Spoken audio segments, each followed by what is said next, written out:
Welcome back everybody to another episode of Dance Chamber Ballet Shorts. I've got a helper today, Mariana. Hi. So we're going to be doing tendus today. Doesn't matter if you've done ballet before or you're an experienced ballet dancer and you'd like some extra tips to make your tendus even better. Let's get started. First things are first, we want to have a correct posture at the bar. You want to stand nice and tall. So what does that mean in ballet? You want to visualize from the crown of your head to the heel, a very long line. Imagine that's a stick and there's no interruption of the length of that stick. So we have sternum is forward, shoulders are down, your chest thrust is flat, and you want to lengthen from the waist because we will be doing tendus, and lengthening from the waist gives freedom for your hips to move. So lift, lift, lift, lift, so you can raise your height by 2-3 centimeters here. You want to engage your core, so by drawing in your navel towards the back of your spine and really energize your lower transverse abdominal muscles. This is that lower part of your abdominals. Supporting your, having an engaged abdominal muscles will help give support to your spine. Now, as far as your legs are concerned, now your working leg, we're going to go to the lingo, ballet lingo. Your working leg is going to be the leg that's moving.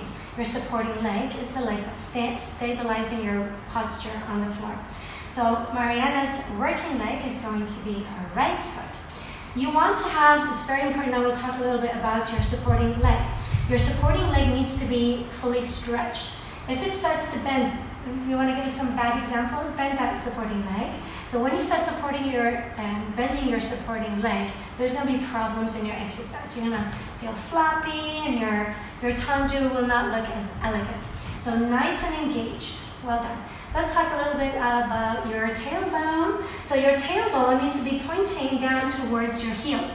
We don't want any arch. Show me a bad example of an arch. Arch your back.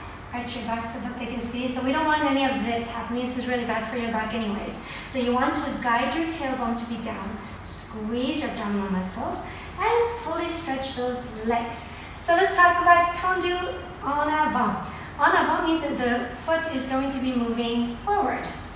So Mariana is going to demonstrate. With a fully stretched leg, you want to have a turnout, a good turnout with your upper thigh. So the turnout happens with the upper thigh, not from the knee. So you imagine somebody's really rotating that upper thigh. And now you're going to use a good brushing action with the balls of your feet. The balls of your feet basically, excuse my foot into the camera here, is the top part of your foot. So you want to press very, very well onto the floor with the balls of your feet. I usually tell my little ones, Mariana's not little anymore, but when she was little, I used to tell her, imagine the floor is an ice cream and the balls of your feet is a tongue. So you want to scoop up as much ice cream and you put pressure onto the floor. So leading with the heels of the foot. Imagine that heel of the right leg, your working leg, wants to come off the floor first. So lift it up and put pressure onto the floor, keeping a good turnout of the thigh. And when you reach the end of that movement, allow your big toe to tip down towards the floor like it wants to dip into the ice cream. Okay, keep a nice turnout. Your supporting leg is nice and straight. Engage your core. Keep your hips square. We didn't talk about that, but keeping your hips square is also very essential. So it's kind of like having a line from one hip bone to the other, and they're facing forward. So to come back in, you soften your toes, so relax your toes, keeping the pressure onto the floor, pressure, pressure, pressure, and you come back to your fifth position if you're an advanced dancer, or if you're a beginner in lower grades, third position. Okay?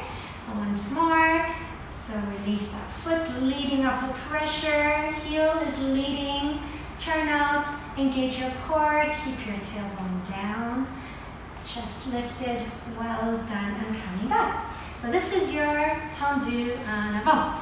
Let's talk about tendu décolleté. This is tendus to the side. All right. Again, we need good pressure onto the floor.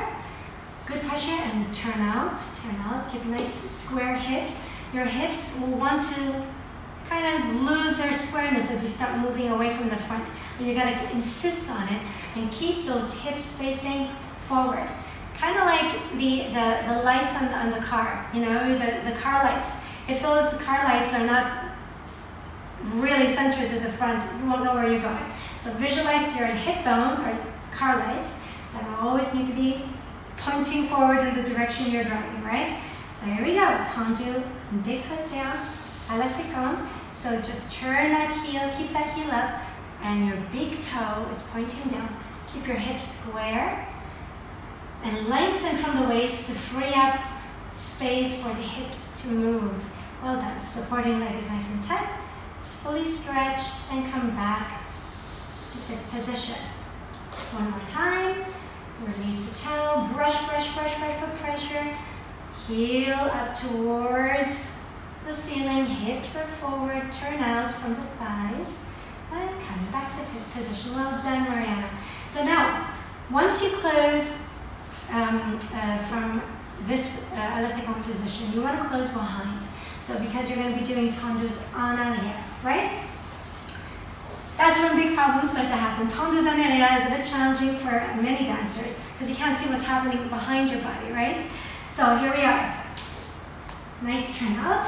And again, the same technique. You gotta brush through the floor with the balls of your feet. And you want to have a line, straight line from the big toe to the heel. So this will pretty much really help you think about what's happening behind your body. The big toe needs to be in line with the heel of the supporting leg. Your hips forward, lift, lift, lift. Now there's a little funny thing that happens when you do tendus en arrière, grand battement en arrière. Your pelvis needs to tilt a little bit forward, okay, without collapsing your body forward. So how do you go about doing that? So you get a tilt in the pelvis forward. You squeeze your abdominal muscles, engage those muscles, as well as engaging the muscles in your upper back. You see, tendus en arrière, you're engaging a lot of muscles as well. You're using your hamstrings, you're using your inner thighs, you're using your gluteus muscles, that's your bum, and you're really engaging your upper back muscles and your lower abdominal muscles, that's the transverse abdominal muscles. So squeeze, squeeze, and lift. Lift, lift, lift, and tilt your pelvis forward. Well done. Beautiful work, Mariana. And come back to fifth. One more time. So supporting the leg is nice and straight. Brush the floor. Make sure that toe is in line with your heel of the front leg. All right. Turn out, turn out, turn out. Keep the pelvis square and release. Beautiful. Shall we try this, you guys? I really would wish I could just jump out of the camera into your living room or wherever you're watching this to see how you guys are doing this. Send me a video or comments, and I would love to see them. So we're going to try this with music.